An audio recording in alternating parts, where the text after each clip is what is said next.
দুদিনীয়া কাৰ্যসূচী আমালোকৰ বাবে স্মৰণীয়। আমি আৰম্ভ কৰিছিলোঁ যোৰহাট বিমানবন্দৰৰ পৰা, য'ত ভাবতকৈ বেছি মানুহ তাত উপস্থিত আছিল। তাৰ পৰা আমি গ'লোঁ তিতাবৰ নাজিৰালৈ।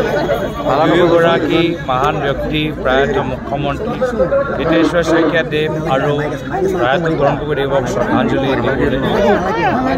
যোৱাকালি ঐতিহাসিক শিৱদৌল মন্দিৰৰ পৰা আমি যাত্ৰা আৰম্ভ কৰি লাচিত মৈদাম, চুকাফা সমন্বয় ক্ষেত্ৰ, নামঘৰ, কাকগোহাঁই থানলৈ গৈ আমি ভগৱানৰ আশীষ বিচাৰিলোঁ, পূৰ্বপুৰুষসকলৰ আশীষ বিচাৰিলোঁ।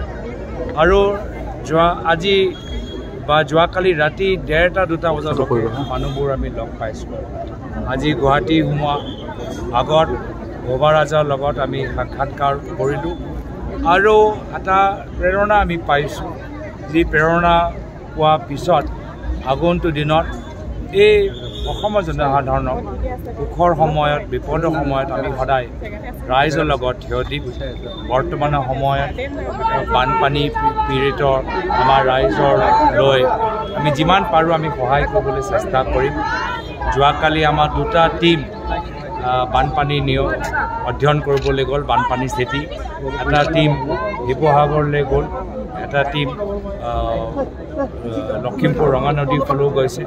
আমিও আজি সন্ধিয়া ভাগত গুৱাহাটীত আমাৰ দুয়োগৰাকী ব্যক্তি যোৱা বানপানীৰ তাৰপিছত যে লেণ্ডশ্লাইড হ'ল, তাত দুয়োগৰাকীৰ মৃত্যু হ'ল।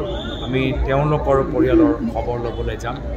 আৰু আমাৰ এটা সংকল্প যে অসমৰ জনসাধাৰণ শান্তিত থাকিবলৈ বিচাৰে, সম্প্ৰীতিত থাকিবলৈ বিচাৰে। এয়াও আজি দিনৰ আৰম্ভণিত আমি বৰদোৱা থানত গৈ গুৰুজনৰ আদৰ্শৰ প্ৰতি আমি শ্ৰদ্ধা নিবেদন কৰিছোঁ আৰু আদৰ্শবোৰ আমি আগন্তুক দিনত মনত ৰাখি আমি ৰাইজক সেৱা কৰিবলৈ বিচাৰোঁ। নগাঁৱত যি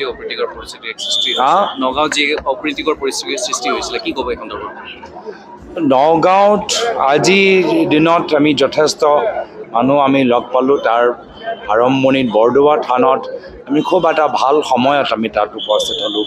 যিসকলে তাত আছিলে তেওঁলোকে দেখিলে যে একদম আটাইতকৈ ভাল পবিত্ৰ সময়ত আমি বৰদোৱা থানত উপস্থিত হ'লোঁ। আৰু তাৰে এই বৰদোৱা থানৰ সেই আশীৰ্বাদ এতিয়াও আমি অনুভৱ কৰিব পাৰিছোঁ।